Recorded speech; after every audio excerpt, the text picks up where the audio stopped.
All right, welcome back in, everybody. Appreciate you hanging out with us. Rob Ellis, Derek Gunn on this this beautiful Wednesday that feels like a Monday, I guess, in some ways, if folks had off. But we are hanging out with you. We are Sports Take, JAKIB Sports YouTube Network. We're going to be joined momentarily by Eagles right tackle Lane Johnson, who is getting himself situated as we speak, D-Gun. But we have the connection.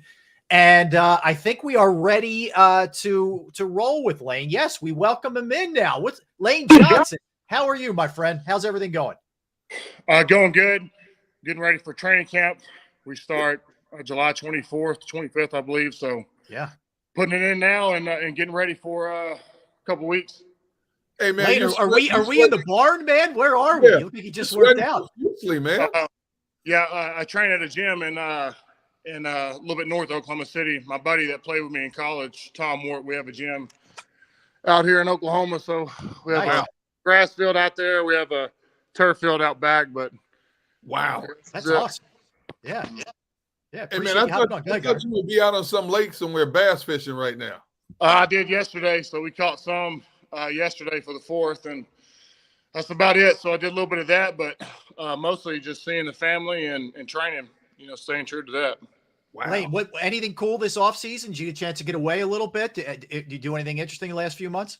Yeah, I got invited to hike Yosemite, and it turned into a work trip eventually. So the first day, I believe it was like 5 miles uphill. We had a 60-pound pack, which took us about 6 hours. So, yeah, thought it was a vacation, but quickly turned into a work trip. But, no, I definitely enjoyed it. It was it was an experience. So I have a newfound respect for hikers and rock climbers, mountain climbers. So when you took on this venture, what were you expecting on the hike? And as you did it, what surprised you the most about doing it?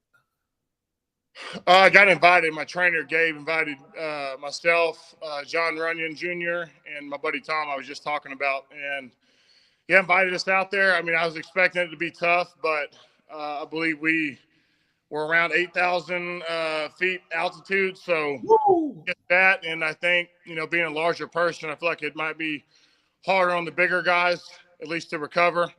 I noticed, I guess, whenever Chris climbed Kilimanjaro, that usually the bigger guys had the most problems. So, there was multiple times we had to stop and catch our breath. That was for sure. They let the NFL Network come out there and film us, and they had their camera crew trying to follow us. And about halfway up the mountain, they turned around and said, F this. They couldn't take it with all the gear and everything, right? It was too much for them. Yeah, hell, I could barely take it. And these guys were, not athletes, and it was tough for everybody involved. But, yeah, I just have a newfound respect for that. It was really cool, and it was eye-opening. Wow, that's unbelievable. All right, so forget Yosemite. I know that's different. What does a typical workout look like for you, like a day like today? What's that entail? Yeah, so today was legs. So usually alternate lower body, upper body. I've been trying to do a lot of core work, obviously, and then I do a lot of stuff for they're called RMT clubs. So it's about rotational, core movements, and just so I can stay, mobile and try to reduce injury. But yeah, today was front squats. We went heavy. Tomorrow will probably be bench. But yeah, so it's kind of usually you have a strength phase or power phase. When you have power phase, you have limited amount of weight on there, so not maximum amount of weight, but you're trying to move that pretty fast. And then strength-wise, the numbers will be lower. So like today was like a 5-3, 2-1-1 on front squat. And so just not the most fun work, but it's worthwhile. And it pays off. When you've played the game at this level for as long as you have, you don't need motivation. The competitive juices just kick in. But you hear the outside noise. Lane Johnson, best right tackle in the game, or Lane Johnson, best offensive lineman in the game, period. That's a heavy burden to carry.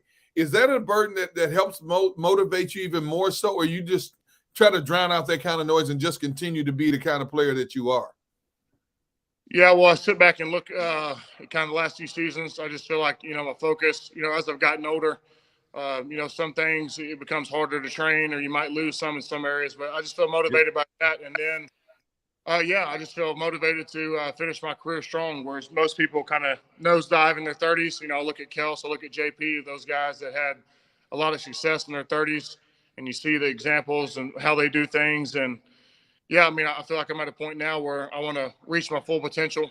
I feel like I'm very close. And, yeah, I mean, I'm really enjoying my last, my later half of the career than I did earlier. I feel like it took years to establish, kind of myself at the right tackle, being looked at as a left tackle player. Yeah. So it's years to get to that point, to be seen it kind of equals or close to. And then, last few years was kind of just, not doing as many interviews or talking as much. I try to just play well. And really, man, it's about focus. I feel like as a younger player, I was a lot more distracted than what I was now. And so, that's where I'm at now. Just I'm trying to be more focused, a lot more mentally, preparing my weeks, planning, pretty much my schedule out instead of just playing it day by day. Also, you did me a favor. You did me a favor by coming on today, huh? Since you're shying away from more media interviews. No, I'm just talking about like during the week. Like, I'm not really talking too much about off season. I'll do some interviews here and there, but really I'll meet with the media once every now and then. But just really. It's the younger generation. We got a lot of talented guys. It's their time now. So, really my job now is helping the young guys out and helping my coach out. Hey, Lane, you're a very humble guy. And I say this in all sincerity. I'm not just blowing smoke. You can ask anybody who listens to the show. I think you're the best tackle in football. Not right, not left, the best tackle, period. Do you see yourself the same way? Yeah, I see myself as up there. I think when it comes to pass protection, I've had two really good years. There's some things, I played with Trent Williams whenever he was at Oklahoma. So he's a few years older than me, but I really got to study him, how he played, even though I wasn't playing the position at the time. But I really liked his style play as a brawler. Jason Peters is similar. But, when I look at guys, I would say this guy might be a little bit better than me in some areas. So if there's a guy I'm chasing, it would be Trent. I like how he does stuff in the run game and with different blocks. He's a very savvy player, but, when I look at ourselves, two athletic guys. So I feel like as far as athletically, pretty similar. But, there's some things I got to improve on in my game, pass pro and run game. When I look at Trent, man, I'm trying to get on that level as a run blocker with some of his techniques and his skill set. Last time we had you on the show, you referred to your offensive lineman as Jurassic Park. and so fill me in on this kid, Tyler Steen, man. He is a mountain of a young man. Yeah. So he came in, you look at him on the hoof. He's a very, very big guy, big legs, big arms. And, first thing I saw was looking at right away was his foot quickness. I think you can see that left tackle, his footwork, on full display at practice. So I feel like obviously it's different from tackle to guard, a lot more space at tackle. So he's going to have to learn that game, getting inside and, being in a phone booth. But, yeah, man, he has all the traits to be a great player. When you look at him on the hoof, that's where it starts. And then character-wise, smart as attack, very humble guy, doesn't say a whole lot. But, as he develops, as the confidence develops, I can see him being a great player in a very short time. Derek brought up your line mates, and we watch these guys. We watched Kelsey at his Team 62 fundraiser last week. Just having the time of his life. Having a great time. We see Mailata singing at his wedding, etc. Like you play with some not only great players. Nice job. I think you got it. Did you get it, Lane? No, I didn't get it. I'll show you if I get it though. Okay. You were working on that? Okay. But what I was just going to say is you play with some real characters, man. It seems like. Does that make it easier when you're, in the day-to-day grind to be with funny, good dudes like you have? Absolutely. The whole line room is very funny. So I'm saying we know when to work. We know when to play. And then, a lot of times we're taking our job very seriously. So, but I think having that nature of the guys in there, it does keep it lighthearted and making the game a lot more simplified and what it needs to be. I feel like this game doesn't require a whole lot of overthinking. I feel like we know what to do. Now it's about going and doing it and executing it. yeah, man, having the characters, the jokes, the brotherhood, man, that's what makes our group so tight. That's why we lasted so long, because we play for each other. I feel like, we know each other outside of the football outside of the building, know each other's kids, families. So we spend a lot of time, or have spent a lot of time over the past few years. So yeah, man, those guys that have been in the lines with me know the battles, and you develop a special bond. Who's the funniest guy in the offensive line room? Ooh, we all have our moments. I would say Kels, man, he's up there, just because he's well-rounded. I would say a sleeper, though, would probably be Landon Dickerson. He's extremely funny. He's usually back there with about 6 bottles of Gatorade, about 4 cans of snuff on his desk, some food, some snacks. And he's one of those guys that he might be talking or goofing around, but at the same time, he can listen to Stout and still pick up on what he's saying. So a lot of times, Stout will call on him and you think he's not paying attention, BS, and he'll answer it right off the bat. So he's entertaining as well. So I'm in between those two in the back of the room. Landon's on my right, Kelsey's on my left. So I'm at the comedy show every day. All right, I got to ask you, because we watched Kelsey show off his skills last week with the chugging. Who wins a chugging contest? You? Among the offensive line, is Kelsey the king, or can one of you guys knock him off? Ooh, Oh, you had it. damn, I had it. Hey, Kelsey, yeah, would be tough. I haven't seen Mulata really chug, but I feel like he could, just how big he is, how big his there was a guy named Matt Tobin that was here for a few years. He was the guy that I think could probably win number one. He was probably had a 6'3", 6'2" body, but he had about a 5-inch neck on him, so he was about 6'6", 6'7". But when I saw him chug a beer, man, it was like watching a seagull just devour something. So those together, I would like to see a chug off between those two. That would be my nominee. Okay. All right. I think I'd like to see that too. Are you good to go fully 100% with the abductor? Like no restrictions on you anymore right now? Yeah, no restrictions. No, I got cleared months ago. Okay. And yeah, I mean, I felt like even before I was cleared, I was good to go a few weeks earlier to that. So roughest part of that surgery was the initial first 2 weeks. You're very limited in what you can do, but once that settles down, I really rehab pretty quickly. So yeah, man, it was a lot better than the ankle was a few years ago. Hey, I saw a picture with you and Jalen Hurts out there in Hawaii at Jordan Mailata's wedding. That dude can sing. It was in Napa. Looked like Hawaii. It was in Napa. Yeah, it was in Napa. It was hot too. Hot as hell. Oh, hey, Jordan Mailata can sing, man. I mean, we've heard him sing before, but anytime you can break off some Stevie Wonder, Isn't She Lovely? Man, that's an octave range right there. Yeah, Jordan jokes around a lot. But if he ever wanted to take singing seriously, he definitely could. I mean, obviously, Christmas album, but I don't even know if he's ever been trained vocal coach or any of that. But he don't need much. A couple good songs to fit him right. Yeah, but really him and a lot of people in his family can sing too, so they're very just musically talented all the way across the board. I know you sort of had a similar in that you weren't a lineman until college, and that's, man, to make the transition you made is amazing. But how quickly did you know that this dude who had never played football before in his life could play? Did you know pretty quickly, Lane?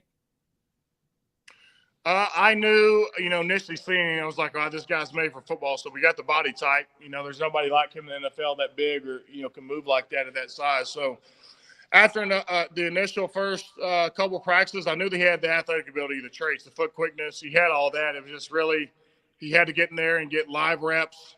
And there wasn't going to be any substitute for that, for the learning curve. Everybody has to go through it no matter how much football you played. So once the first couple seasons passed by, and then I saw just him take a step this season, next step, just kept developing. I saw that confidence growing. I knew he was going to be a special player. But I mean, seeing him off the hoof, first impressions, I'm going, holy cow, man! This is a different beast here. Mm. Hey, Lane, what's the team's mindset? Because the schedule's much tougher this year. You guys have one stretch of games. You got Kansas City, Buffalo back-to-back. You got the Niners going. I mean, you guys got one heck of a schedule. So what's the battle cry? What's the mindset this year? The battle cry is remember what the recipe is for success. A lot of it is we don't have control over who we play. We can control how we play. And then really, as the process in the whole, the game is 3 hours. And so 3 hours out of your whole work week, out of all these practices, out of all these drills, you don't become very good in your practices and your drills, you can't expect it to translate to the field. So, man, I think having tough practices, being even more honed in on the focus aspect this year, because, there is a lot of, distractions. There is a lot of expectations, but you have to answer them one day at a time, one play at a time. That's how you answer all those questions. As boring of an answer as that sounds, people that have had success in this league, they're going to tell you the same thing. And that's really what it is, man. It goes down to a mental game and really keeping practices crisp, keeping your technique crisp, and demanding that throughout the season. How tough is that sort of fine line that you walk between, man, that had to be so tough losing the Super Bowl the way you guys lost it, but at some point you got to put it aside. Like, is it constant motivation for you, Lane, or is it something like, man, if I keep dwelling on that, I'm not going to be able to move forward with what I got in front of me? Yeah, I mean, what I realized, I've won that Super Bowl. Obviously, it was a tremendous feeling. We're 3 points away or 4 points away from winning it. And I can tell you, man, as far as the offseason goes, we didn't have any celebration days like they did, but I realized that you're back to work very shortly, and the season is very fresh upon you after that game. So, yeah, man, it did hurt, but looking at the big picture of things, I feel like we have a great opportunity to be back in the mix again, to have a great team again. And then you realize when you're in it how special it is and how critical it is. So what a great reminder to learn from. And really, I can say that, man, learn from your mistakes. And, man, we were very close. I can say throughout each game, man, we had a dominant offense, a dominant team. And, man, it just comes up. Sometimes you come up short. And, that's why the Super Bowl is what it is, man. It's the grand finale. You surprised Kelsey keeps coming back? Every year he contemplates retirement and keeps coming back. Yeah, I mean, I think if we would have won the championship, I think he would have called it, I believe. But I felt like, initially after seeing, I could see it in his eyes that he wanted to come back, how angry he was, how, you realize how much this game means to people. And, I felt like in the few minutes after the Super Bowl, I kind of knew the answer. He didn't have to talk to me or tell me or any of that. I kind of knew. That's interesting. There's been a lot of talk about the field, right? You guys, to your credit, didn't go to any kind of excuse route after that game. It was basically, hey, we lost, keep moving. But it keeps being brought up. And, the league apparently is saying, hey, it was the spikes these guys had on. What do you say to that? I mean, because we saw it. I mean, it was like a skating gallery. What do you think happened there? Yeah, I mean, I think both teams played on a field that felt like you're on a putting green, and if you're trying to get some traction, you're going to rip up the ground, which is what happened. So, no excuse to why we lost, but there is for both teams. There was a lot of slippage. There was you can ask probably the Kansas City Chiefs. These guys were slipping too. It was really, from what I've been told, I guess the guy that's been doing the field for the past few Super Bowls. Yeah.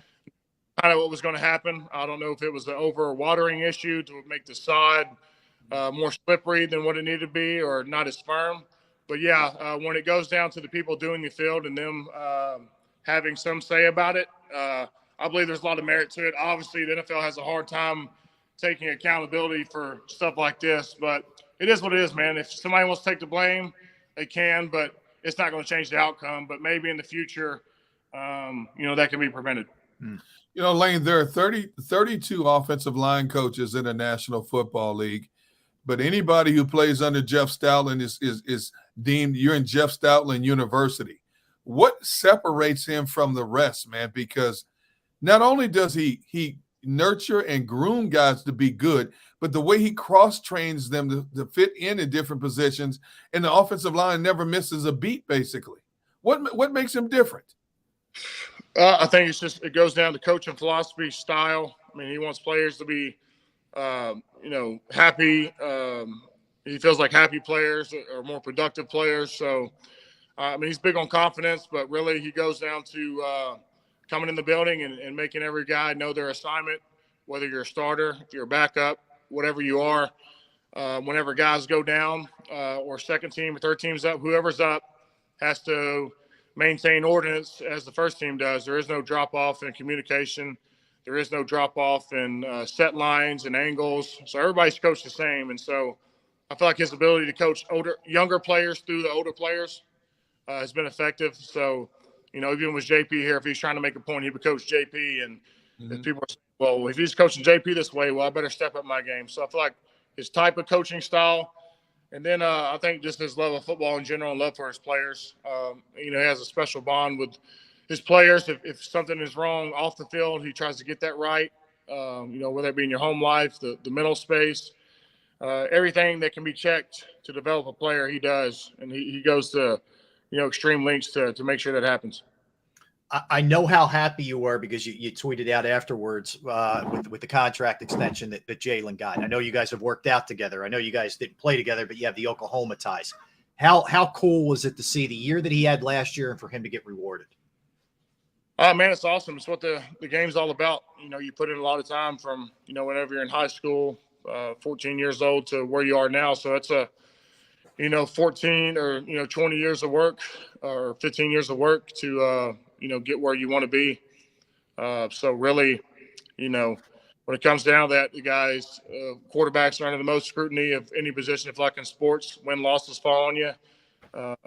Leadership falls on you.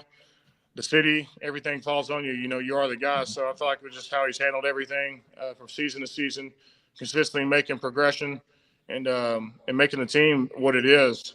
He should be rewarded. And, I feel like it's not going to change anything in the aspect of his character or anything from that. I think he bought a house somewhere in Philly. I think that's maybe the only big purchase he's had. So, he's a smart guy. He's got a lot of great people in his corner that are there for him. So, yeah, man, he's very mature for his age. You don't have to tell him a whole lot. And if he doesn't know something, he'll go to people that do know the answers. Hey, Lane, you played a number of positions along your journey as a football player. If you could handpick one position that you wanted to play in your life, what would it be and why? Ooh, trying to think. Well, I wanted to play a little bit of D-end in the Super Bowl. I feel like I could go out there and possibly get over somebody to the ground. So, I really enjoyed D-end, but I felt like if it was another time, if I could be slim and faster, I would love to play receiver, man. I feel like there would be nothing better than mossing a dude or jumping over somebody in the end zone and getting a touchdown that way or a go route. It'd probably be hard to beat that feeling. Well, look, it's obviously worked out for you, but you were a quarterback, you were a tight end, you've done other things. Is there ever a little bit of an itch to every once in a while you'd like to go back to that life, or are you good where you're at? I like to catch some more passes. That one I caught was fun. There was nobody on me, but I would like to get out there and maybe run okay, quick shallow or a flag route into the end zone. I feel like I could still do that. I know I could really do it if actually when I was younger, Chip actually had a few plays where I was split out wide for like a red zone option. But, yeah, man, in a different reality, I would be doing that. So as a tight end, were you more of a Travis Kelce, a George Kittle, or what? I wasn't as effective as those guys. I only played a short amount of time, but I had speed and I was a good blocker. So maybe the route running could have been developed. I would have never been maybe the caliber I am at tackle at that position. I think that's why I moved. So, but I definitely think I could have played at some level. I don't know if I'd have been a marquee guy, but I could definitely help. Yeah. Was that your idea, Lane, to move, or was that one of your coaches at Oklahoma who suggested it? It's one of my coaches. So it was Bob Stoops, Josh Heupel, who's at Tennessee now, and Mark Mangino, who was the Kansas coach. So those three were kind of all together that spring. But even going into college, when I was going into JUCO, I knew that my coach Keith Thomas in high school played at Oklahoma as well receiver. He said you're going to be a tight end or something else. He said you're going to grow into something else, just because he's been in the coaching world. I can tell.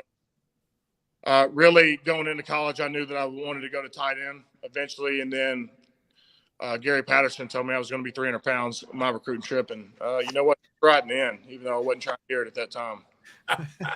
That's pretty funny. As proud as I am of you, of what you become as a professional football player, I'm even prouder of you, of the platform that you now stand on in terms of being so vocal about mental health and all that. And I talk to Brian Dawkins all the time about his journey. Is well documented.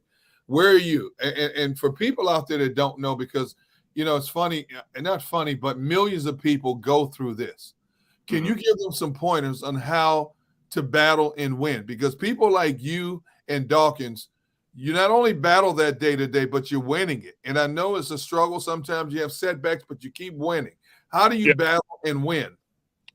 Man, it became such a big part of my life. Really, after high school, I started feeling these feelings, and I dealt with it for about 3 years at OU before I addressed it. And I felt that was a big reason why I wasn't playing. I had a hard time eating. I had a hard time sleeping. Wow. And really, quality of life was terrible. I didn't know how to describe it, but I knew that it was negatively impacted me both in performance and headspace. And so once, I talked to the pros office at OU, I realized, how common it was, but really I understood kind of what I was dealing with. And, I talked about this before. I thought the more achievements that I got, professionally was going to help with that, when really just running away from the problem. So really it was just an internal look at kind of why am I feeling all this pressure? Why am I so hard on myself? And really try to diagnose it. And, obviously I feel like some of the medication they prescribed me definitely helped. The case in 2 years ago, 21, when I had that spell that I left, the medication that I was on wasn't helping. Is actually doing a lot more damage than what I ever thought. So, I'm not advocating for medication, but I'm telling you, just for me to tread water, to break even to where I can function and not have to go through like a cycle or a spell, it really changed my life. Without it, really, I don't know if I could play football or just function. Just the anxiety, waking up every day, what I was feeling constantly. I knew it wasn't normal. I didn't know how to deal with it. I just knew that I sort of isolated myself. I didn't want to talk to anybody. My appetite was down. I never ate. And really that cycle continued for, a long time, but really started when I got to college. It's when it really affected me. First 3 years I wasn't playing, and I was battling all this. I didn't tell anybody. And once I got that addressed, that's when I started, everything changed for me. How hard was taking that first step to seek that help? It was big, man, because I would wake up every morning, like it's a football game, and I would, my stomach would be tore up. You had the gut-brain connection when it comes to all this. And, I would throw up every morning. Every morning I would do this. And, my roommate overheard me, and I guess he's going through a similar issue. Both played tight end at OU. And he talked to me about his issue. And that's the first time I've ever been, brought into the world of mental health or, talked about any of it. And then I realized that it was very common. And then I realized how to address it. So before medication was ever addressed, before any of that, understood what it was, and then took the steps to address it. Now, last one from me, Lane, and we appreciate you giving us all this time in between your workouts, man. Is this something when you're done with football, you'll continue to be a huge advocate for? Because you've been very outspoken about it. I think you've helped a lot of people with it. But is that something you're going to keep doing? Yeah, right now, Kuth has really gave me a platform to talk to younger guys, and even, some of my friends, family, guys that train here. A lot of times I just set guys aside one-on-one. Obviously I have the public platform with social media, but a big part of it is, even the O-line masterminds talking about this, addressing it. And then, most of the time when I'm talking to guys, it's always one-on-one. If I see an inclination or see kind of signs of it in a person, I'll pull them aside one-on-one, and I feel like that's where I can get the most done and not put everything in like a public spotlight, because I know addressing my stuff initially, I didn't want to tell anybody, and I didn't. I told a few people. And so I think initially starting out, that's a good place for their journey. Mm-hmm. Did you ever see yourself when you were younger being a mentor as a football player and on a platform of mental health? Is this something that's evolved at you that you didn't know that you had as a younger player, being a big mentor?